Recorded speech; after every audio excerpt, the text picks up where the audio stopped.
और तभी जीसस ने मैसेज दिया है, दुनिया के थके हारे और बोझ नीचे दबे लोगों, मेरे पास आओ, मैं तुम्हें विश्राम दूंगा। परमेश्वर ने कहा उसकी सुंदरता आदमियों की जैसी नहीं रह गई थी, इतना उसको नोचा गया था ताकि आपकी सुंदरता वापस आ सके, आपकी मैरिज की सुंदरता वापस आ सके। वचन कहता है कि जब यीशु मसीह के ऊपर कोड़े लगाए गए थे, 39 कोड़े पड़े थे, अगर आप उन कोड़ों को देखेंगे तो वो कोड़े ऐसे निकले हुए होते थे और उनमें बड़ा चमड़ा और लोहा और उसके ऊपर हड्डियों के टुकड़े और धातु के टुकड़े तीखे करके लगाए होते थे। जब वो एक कोड़ा पड़ता था तो वो मांस को नोच के बाहर निकालता था और यीशु मसीह की पीठ से लेके, बैक से, बटक से लेके नीचे, पांव तक, नीचे तक वो पूरा छील दिया गया था और हड्डियां नजर आ रही थी, मांसपेशियां फट गई थी, मांस फट गया था। हड्डियां आप गिन सकते थे, जीसस क्राइस्ट की हड्डी टांग की, ये हड्डी पीठ की, पसलियां आप गिन सकते थे, देख सकते थे कि बाइबल कहती है कि वो उसकी सुंदरता आदमियों की जैसी नहीं रह गई, क्योंकि उसका रूप यहां तक बिगड़ा हुआ था कि मनुष्य का सा ना जान पड़ता था।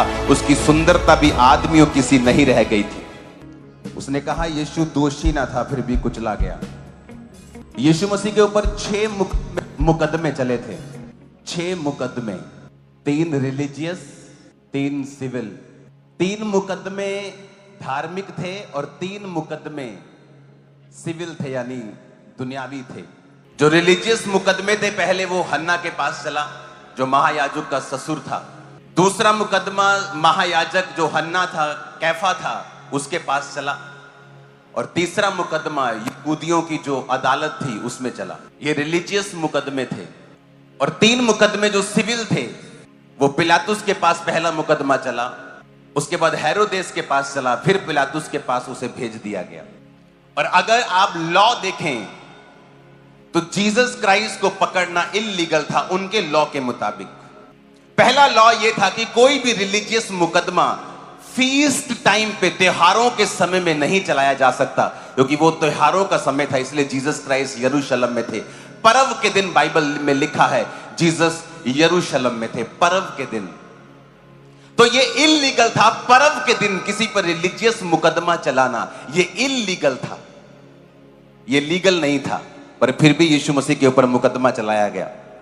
लिखा हर एक कोर्ट का मेंबर जो है, जो इंडिविजुअली वोट करेगा जिसके खिलाफ कन्विक्शन हुई है। पर जीसस को यह मौका नहीं मिला कि हर एक व्यक्ति वोट करे कि सही है या गलत। अगर डेथ पेनल्टी दी जाती है तो वो रात के समय में उसको देना एक इल्लीगल काम था। जिसको जो अक्यूज्ड है उसको एक वकील देना उनका काम था, लेकिन जीसस को वो नहीं दिया गया था। जिसको पर दोष लगाया जाता था उसको बहुत सारे समय और बहुत सारा उसको मौका दिया जाता था अपने आप को guilty proof, non guilty proof करने का कि वो कसूरवार नहीं है, पर जीसस को वो भी नहीं दिया गया। ये थे रिलीजियस मुकदमे, धार्मिक मुकदमे। और जब सिविल मुकदमा यीशु मसीह पे चला तो पिलातुस कहता कि अगर तू मुंह से कह दे कि ये सारी बातें झूठी हैं तो तेरे ऊपर कोई मुकदमा नहीं चल सकता, क्योंकि इनके पास कोई भी प्रूफ नहीं है। वो बार बार उसे बचाने की कोशिश करता गया और कहता गया ये बरअब्बा है, ये डाकू है जिसने तुम्हारे लोगों को मारा है, इसे छोड़ दूं कि जीसस को छोड़ दूं। फिर वो कहते नहीं, जीसस को क्रूस पे चढ़ा, तू इसको छोड़ दे। पिलातुस फिर बड़ा हैरान हुआ। हेरोदेस ने भी परमेश्वर का मजाक उड़ाया और उसको पागल कहा। 6 मुकदमे जीसस क्राइस्ट के ऊपर चलाए गए, जिनमें से एक पर भी वो दोषी नहीं था। आज उस समाज में जिसमें आप रहते हैं, क्या है गुड फ्राइडे मैसेज? जिस दुनिया में आप रहते हैं आपके साथ धक्का होता है, अन्याय होता है, आपकी फैमिली के द्वारा, आपके लोगों के द्वारा, आपके समाज के द्वारा, आपके आसपास रहने वाले लोगों के द्वारा, बड़े लोगों के द्वारा, किसी के भी द्वारा। और तभी जीसस ने मैसेज दिया है, दुनिया के थके हारे और बोझ नीचे दबे लोगों, मेरे पास आओ, मैं तुम्हें विश्राम दूंगा। अगर तुम मुकदमों से थक चुके हो, फॉल्स एक्यूजेशन से, झूठी तुम पर लगाई जाती हैं तोहमतें, तुम थक चुके हो, तो मेरे पास आओ, क्योंकि वो सारी चीजें मैंने तुम्हारे लिए सही हैं। और आज मैं आपको बता रहा हूं, जो विश्वासी मुकदमों के नीचे हैं, प्रभु ने आज मुझे कहा आप आजाद होने जा रहे हैं बड़ी विक्ट्री के साथ, क्योंकि जीसस ने आपके लिए सह लिया है। अगर उसने सिर्फ लहू बहाना होता तो वो आता, कोई उनको तलवार मार देता या उनको कुछ मार देता, वो लहू बहता और वो आपके और मेरे पापों की माफी का इंतजाम हो जाता। लेकिन बाइबल कहती है कि जीसस ने बिल्कुल राइट, बिल्कुल हर एक चीज का प्राइस पे किया है जीसस क्राइस्ट ने। उसने टॉर्चर सहा, 6 ट्रायल सहे, और बाइबल कहती है, मैं आपको कल भी ये बात बता चुका हूं, उसने मेंटल टॉर्चर सहा। कहां पर? गतसमनी के बाग में। गतसमनी का मतलब है ऑयल प्रेस, यानी तेल को प्रेस करने वाली मशीन। कि जब आप तेल में बादाम डालते हैं, ऑलिव डालते हैं, उसको पीसते हैं तो नीचे से तेल निकलता है।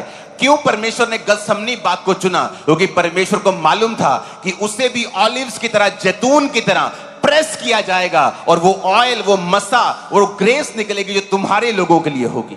उसे मालूम था।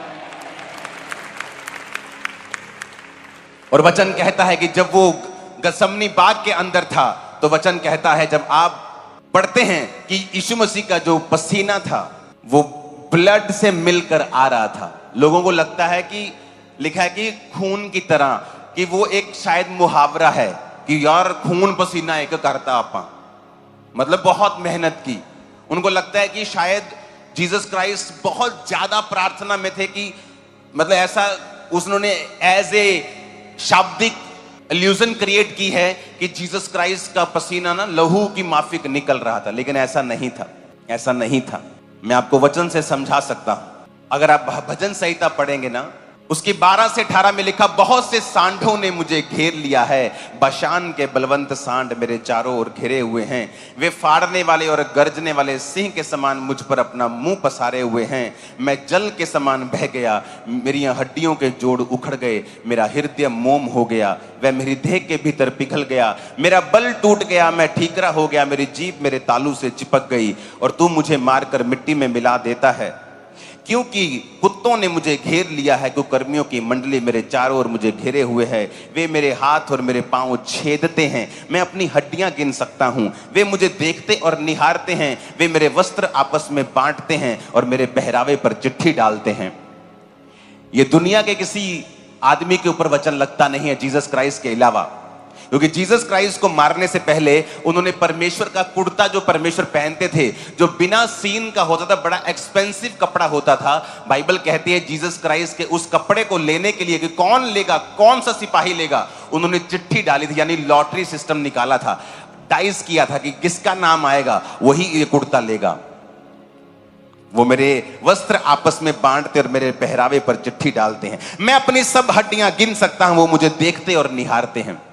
वचन कहता है कि जब यीशु मसीह के ऊपर कोड़े लगाए गए थे, 39 कोड़े पड़े थे, अगर आप उन कोड़ों को देखेंगे तो वो कोड़े ऐसे निकले हुए होते थे और उनमें चमड़ा और लोहा और उसके ऊपर हड्डियों के टुकड़े और मांस और धातु के टुकड़े तीखे करके लगाए होते थे, कि जब वो एक कोड़ा पड़ता था तो वो मांस को नोच के बाहर निकालता था और यीशु मसीह की पीठ से लेके, बैक से, बटक से लेके नीचे पांव तक, नीचे तक वो पूरा छील दिया गया था और हड्डियां नजर आ रही थी, मांसपेशियां फट गई थी, मांस फट गया था। हड्डियां आप गिन सकते थे, जीसस क्राइस्ट की हड्डी टांग की, ये हड्डी पीठ की, पसलियां आप गिन सकते थे, देख सकते थे कि बाइबल कहती है कि वो उसकी सुंदरता आदमियों की जैसी नहीं रह गई थी।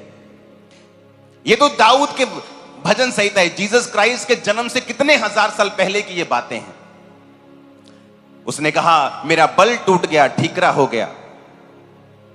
उसने कहा मैं जल के समान बह गया, मेरी हड्डियों के जोड़ उखड़ गए। जब यीशु मसीह को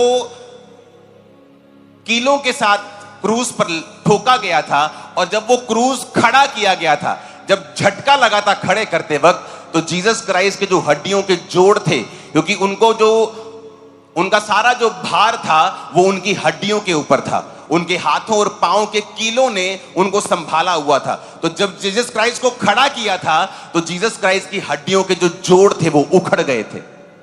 और जब उनको कोड़े लगाए गए थे तो उस कोड़ों का नाम एक उपनाम होता था, जिसका मतलब होता था हाफ डेथ, क्योंकि जो कोड़े खाते थे, 39 कोड़े जिस व्यक्ति को पड़ते थे, उनमें से आधे व्यक्तियों की मृत्यु उन्हीं कोड़ों के कारण हो जाती थी। वो आगे जा ही नहीं पाते थे। जिसको कोड़े पड़ते थे, अगर मान लो थोड़ा बहुत माड़ा मोटा बंदा कमजोर है, वो 39 कोड़ों में ही अपना दम तोड़ देता था, क्योंकि ब्लड फ्लैश मांसपेशियां जब फटती थी तो वो उन्हीं कोड़ों की मार से वो मर जाता था। और वचन में लिखा हुआ है कि परमेश्वर ने कहा मेरा हृदय मोम हो गया, वह मेरी देह के भीतर पिघल गया। आपको लगता है कि परमेश्वर कोई शाब्दिक बात कह रहे हैं, इस तरह लोग बोलते हैं कि यार मेरा दिल टूट गया। नहीं नहीं नहीं, ये परमेश्वर सचमुच कह रहा है, क्योंकि जब जीसस क्राइस्ट को क्रूस के ऊपर चढ़ाया गया तो उनकी मौत इस कारण हुई कि जब क्रूस के ऊपर चढ़ाया गया तो उनकी हड्डियों के जोड़ उखड़ चुके थे और उनका सारा भार हाथों और पांव के कीलों पर था और उनको सांस लेने में दिक्कत थी। और जब एक व्यक्ति क्रूस पर होता है और सांस नहीं ले पाता तो उसका जो हार्ट होता है वो ऑक्सीजन नहीं पहुंचा पाता, और जीसस क्राइस्ट के हार्ट के फटने के कारण उनकी मृत्यु हुई थी। क्योंकि ऐसी जो दूसरे दो लटकाए गए थे वो अलग तरह से थे, वो मरे नहीं थे, लेकिन जब जीसस क्राइस्ट की शाम को मृत्यु होती है तो लोग बताते हैं कि वो मर गए। और जब अंदर अथॉरिटीज को मालूम होता है वो बड़े हैरान होते हैं कि इतनी जल्दी कैसे मर गए, क्योंकि जीसस के कोड़ों के कारण, उसके वो हाथों और पैरों के कीलों के कारण, और सारा भार हार्ट के ऊपर था, और वो जब पंप करता जा रहा था और ऑक्सीजन सप्लाई करता जा रहा था, और एक प्रेशर के कारण बाइबल कहती वो मोम हो गया और फट गया और पिघल गया, यानी जीसस का हार्ट फट गया। इसलिए जब नेजा मारा गया था पसली के ऊपर, वहां से पानी भी निकला था और लहू भी निकला था। मैं ये क्यों चीजें आपको बता रहा हूं, क्योंकि जीसस ने आपके लिए परफेक्ट प्राइस पे किया है। और अगर आप उसकी इन सब चीजों को अगर आप मेडिकली प्रूफ करना चाहेंगे, आप इसको प्रूफ भी कर सकते हैं जो मैंने कहा है। हालेलुया। और जब जीसस क्राइस्ट के ब्लड पसीने से निकल रहा था जब गethsemane बाग में थे, उसका मेडिकल नाम है हेमाटिड्रोसिस। हेमाटिड्रोसिस जिसमें लिखा है tiny blood vessels in the skin break open, कि जो ब्लड वेसल्स हैं आपकी स्किन के छोटे छोटे blood inside them may gate squeezed out through sweat glands, कि जो पसीने वाले ग्लैंड्स हैं ब्लड उनमें चला जाता है और वो फट जाता है और स्किन के स्ट्रक्चर से वो बाहर आने लगता है। इसका नाम है, और वही जीसस को हुआ था। वो स्ट्रेस इस बात का कि परमेश्वर मुझे कल जब मैं क्रूस पे लटकाया जाऊंगा तो वो मुझे छोड़ देगा, ये कुर्बानी थी परमेश्वर की। इसलिए आज जब लोग मसीह में आते हैं, दूसरे लोगों के लिए वो धर्म परिवर्तन होता है, लेकिन उनको ये मालूम नहीं होता, जो मसीह में आता है वो स्वीकार करता है कि प्रभु तूने मेरे लिए वो स्ट्रेस जो सही वो इतनी थी कि तेरा ब्लड पसीने के ग्लैंड्स जो होते हैं, अब मेरे को अगर पसीना आ रहा है तो वो फट गए थे अंदर से और ब्लड पसीने के साथ मिलके बाहर आ रहा था। वो स्ट्रेस परमेश्वर ने झला, और इसलिए जब आप जीसस क्राइस्ट को उद्धारकर्ता मानते हैं और कबूल करते हैं, वो स्ट्रेस आपकी लाइफ से खत्म हो जाता है, क्योंकि परमेश्वर ने आपके लिए प्राइस को पे कर दिया है। जब मैं परमेश्वर में आया था तो स्ट्रेस लाइफ थी, मालूम नहीं था जीऊंगा कि मरूंगा कि अभी भी सुसाइड करूंगा, लेकिन जब परमेश्वर को समझता गया कि परमेश्वर ने मेरी स्ट्रेस तो खत्म कर दी है, उसने मेरा स्ट्रेस तो फिनिश कर दिया है, उसने तो मेरे स्ट्रेस के लिए लहू बहा दिया है, अब मुझे स्ट्रेस में रहने की जरूरत नहीं है। उस पे 6 मुकदमे चलाए गए, सारे इल्लीगल थे, उन्हीं के मुताबिक इल्लीगल थे, लेकिन परमेश्वर ने उन मुकदमों को सहा, वो मारा गया और तीसरे दिन शैतान का तमाशा बना के वो जी उठा। और मैं आपकी लाइफ के ऊपर आज भविष्यवाणी कर रहा हूं कि आपके मुकदमों का परमेश्वर तमाशा बनाने के लिए जा रहे हैं इसी साल और अगले साल। और कोई दुनिया की ताकत आपको हरा नहीं पाएगी यीशु मसीह के सामर्थ्य नाम, क्योंकि जीसस ने इल्लीगल मुकदमे हमारे लिए सह लिए, उसने स्ट्रेस हमारे लिए सह लिया है, बीमारियों के लिए कोड़े खा लिए हैं। बाइबल कहती है यशायाह 52 उसकी 14 आयत में कि उसकी जो सुंदरता थी, बहुत से लोग उसे देखकर चकित हुए, क्योंकि उसका रूप यहां तक बिगड़ा हुआ था। यशायाह 52 उसकी 14 आयत, क्योंकि उसका रूप यहां तक बिगड़ा हुआ था कि मनुष्य का सा ना जान पड़ता था, उसकी सुंदरता भी आदमियों किसी नहीं रह गई थी। आपकी लाइफ खराब हो जाती है कई बार, किसी की मैरिड लाइफ खराब होगी, उसके पति ने उसकी जिंदगी को खराब कर दिया, हराम कर दिया, खत्म कर दिया।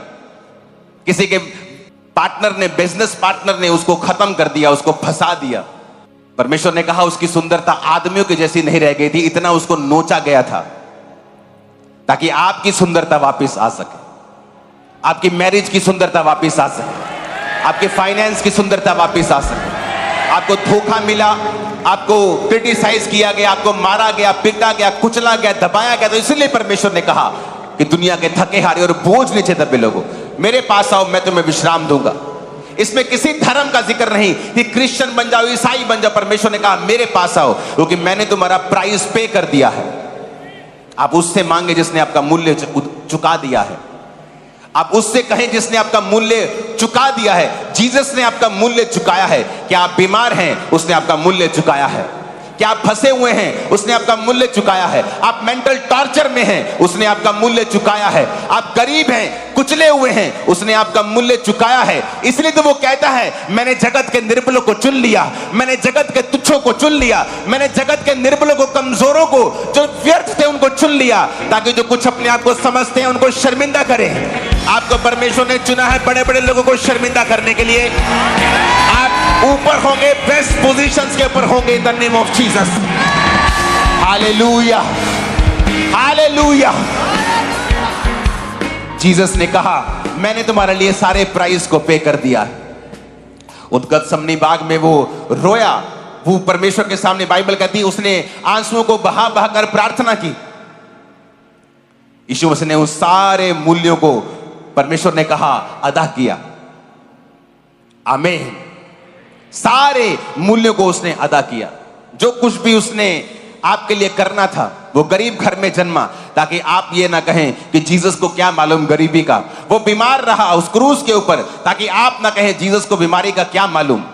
उसने मेंटल टॉर्चर सहा, उसने इल्लीगल मुकदमे सहे, उसने वो सारा कुछ सहा जो आम एक आदमी सहता है। और बाइबल कहती वो फतह पाकर, क्योंकि पिता का वचन उनके साथ था, फतह पाकर वो ईस्टर के दिन मुर्दों में से जी उठा। और वही वो जीतने की ताकत आज आपके अंदर इम्पार्ट करता है। और जब आप अपनी जिंदगी परमेश्वर को देते हैं और पवित्रताई में और पाक जीवन जीने का फैसला करते हैं, क्योंकि शैतान हमेशा चाहता है कि आप कुछ ना कुछ गलती करें और वो आपको फंसाए, क्योंकि आप गलती करके भी मुकदमा झेल सकते हैं और ना गलती करके भी झेल सकते हैं। अगर गलती नहीं की है तो जीसस आपके साथ हैं। उसने कहा मैंने वो सहा है और मैं तुम्हारे साथ हूं। ये जीसस का एक ऐसा शब्द नहीं मेरे पास बोलने के लिए, एक ऐसा सैक्रिफाइस, एक कंप्लीट मार्वलस, एक सोचों से परे एक ऐसा सैक्रिफाइस। इसीलिए दुनिया में लाखों कुर्बानियां हुई हैं। अगर एक एक कुर्बानी को हम चेलों की कुर्बानियों से लेके कलीसिया में जो लोग शहीद हुए हैं परमेश्वर का, अगर उनको मनाना शुरू करें तो रोज हमें हजारों शहीदी दिवस मनाने पड़ेंगे। रोज इतनी कुर्बानियां हैं मसीहत में। लेकिन जीसस की कुर्बानी अगर आप ध्यान से देखेंगे, कोई आपको आसपास भी नजर नहीं आएगा। पतरस कहता मुझे अगर कुर्बान करना है ना तो मुझे क्रॉस उल्टा करके कुर्बान करो, मैं जीसस की तरह कुर्बान नहीं होना चाहता हूं, क्योंकि जो जीसस ने कर दिया वो किसी ने नहीं किया। आप पिक्चर्स में देखो, सब बड़े बड़े ओटीटी प्लेटफॉर्म के ऊपर जब जीसस क्राइस्ट के क्रिसमस का समय आता है तो सेंटा क्लॉज दिखा रहे होते हैं। अरे सेंटा क्लॉज तो मेरे जैसा हो सकता है, कोई आदमी हो जो कोई अच्छे काम दो चार कर रहा हो, लेकिन आप उसके नाम पर क्रिसमस नहीं मना सकते। आप अंकुर नरूला के नाम पर क्रिसमस नहीं मना सकते। मैं परमेश्वर नहीं हूं, मैं आपके जैसा मनुष्य हूं। लेकिन फ्यूचर में होगा ऐसा कि जब क्रिसमस आएगा लोगों को जीसस क्राइस्ट के बारे में मालूम होगा। लोग उठेंगे, ऐसे लोग उठेंगे जो बताएंगे रियल सुसमाचार क्या होता है, कि जीसस ने किसी धर्म के लिए जान नहीं दी है, किसी खास व्यक्ति विशेष, किसी जाति के लिए जान नहीं दी है। उसने कहा मैंने तुम्हारे लिए जान दी है। तुम पिछड़े हुए हो, तुम पर जुल्म किया गया है, तुम दुखी हो, बीमार हो, तुम फंसे हुए हो, कलेश में हो, तुम कुचले हुए हो, तुम मेरे पास आओ, मैं तुम्हें विश्राम दूंगा। तुम्हारा मूल्य अदा कर दिया गया है। तुम्हारी गरीबी के लिए मैंने मूल्य अदा कर दिया है, बीमारी के लिए कर दिया है, मेंटल टॉर्चर के लिए कर दिया है, मैंने तुम्हारी सिकनेस के लिए, तुम्हारे डिप्रेशन के लिए, मैंने हर एक चीज के लिए तुम्हारे मूल्य को अदा कर दिया है। अब तुम्हें सिर्फ आना है और बोलना है प्रभु यीशु मसीह आप मेरे उद्धार करता है, मेरे जीवन में आए, मैं आपकी कुर्बानी को रिसीव करता हूं, आपकी कुर्बानी को स्वीकार करता हूं, मेरे जीवन में आए और प्रभु मेरे जीवन में काम करे। मैं अपना जीवन आपको देता हूं, आप बपतिस्मा ले और उद्धार पाएं। फिर देखें कि जो जीसस ने आपके लिए कुर्बानी दी है वो आज भी ताजा है, उसका लहू आज भी ताजा है। कैसे वो आपको छुड़ाता है शैतान के बंधनों से, कैसे वो छुड़ाता है आपको बीमारी के बंधनों से, कैसे वो छुड़ाता है आपको फॉल्स केसेस से। वो आपको छुड़ाएगा और आजाद करके अपने लोगों के बीच में लेके आएगा। आमीन। मेरे को खड़े करने वाला और साथ चाहिए यीशु मसीह के नाम।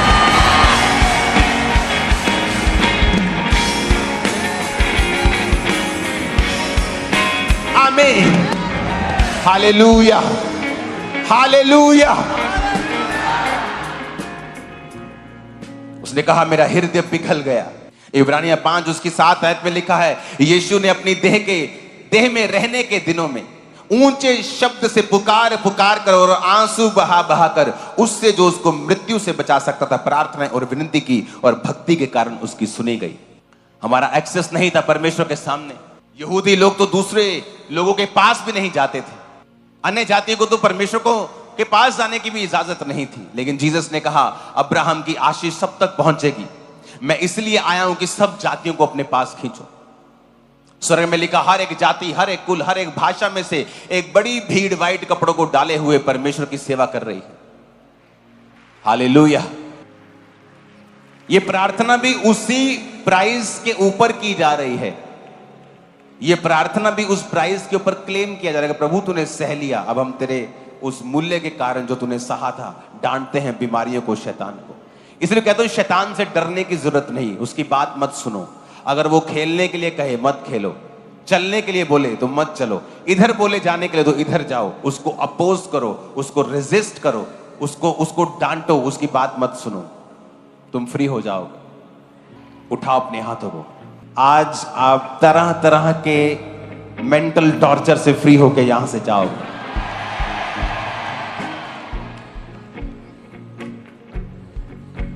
अपने हाथों को उठा लो, बोलो जीसस आपने मेरे लिए। परमेश्वर के वचनों को सुनने के लिए हमारे चैनल को सब्सक्राइब कीजिए और हमारी लेटेस्ट वीडियो सबसे पहले देखने के लिए बेल आइकन को प्रेस कीजिए।